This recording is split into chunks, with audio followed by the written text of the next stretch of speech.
Amaravati outer ring road ఓఆర్ఆర్కి సంబంధించి 4 జిల్లాల్లో gazette ఇచ్చింది రాష్ట్ర ప్రభుత్వం.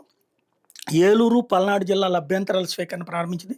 వచ్చే వారం నుంచి కృష్ణా, గుంటూరు జిల్లాలో కూడా అభ్యంతర స్వీకరణ మొదలు పెడుతున్నారు. తర్వాత పెగ్ మార్కింగ్, ఎన్టీఆర్ జిల్లాలో భూముల వివరాలు కేంద్రానికి పంపించబోతున్నారు. ఎన్టీఆర్ జిల్లా అంటే ఉమ్మడి కృష్ణా జిల్లా లెక్క అనమాట. 51.12 కిలోమీటర్లు. ఏలూరు జిల్లా అంటే కోస్తా హనుమాన్ జంక్షన్ అవి వస్తాయి కదా, అక్కడ ఒక 18 కిలోమీటర్లు.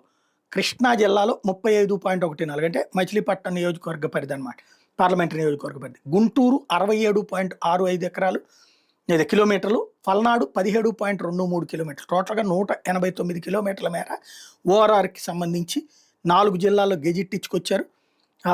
దీంతోపాటు ఓఆర్ఆర్లో తెనాలి సమీపంలో నందివెలుగు నుంచి చెన్నై కోల్కతా హైవేలో కాజా దాకా 17.5 కిలోమీటర్ల మేర 6 వరుసలతో లింక్ రోడ్డు నిర్మించబోతున్నారు.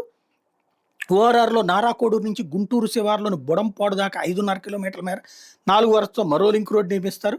వీటితో కలిపి మొత్తం 212 కిలోమీటర్ల ప్రాజెక్ట్ అవుతుంది. ఓఆర్ఆర్ కోసం 140 మీటర్ల వెడల్పుతో భూసేకరణ చేస్తారు.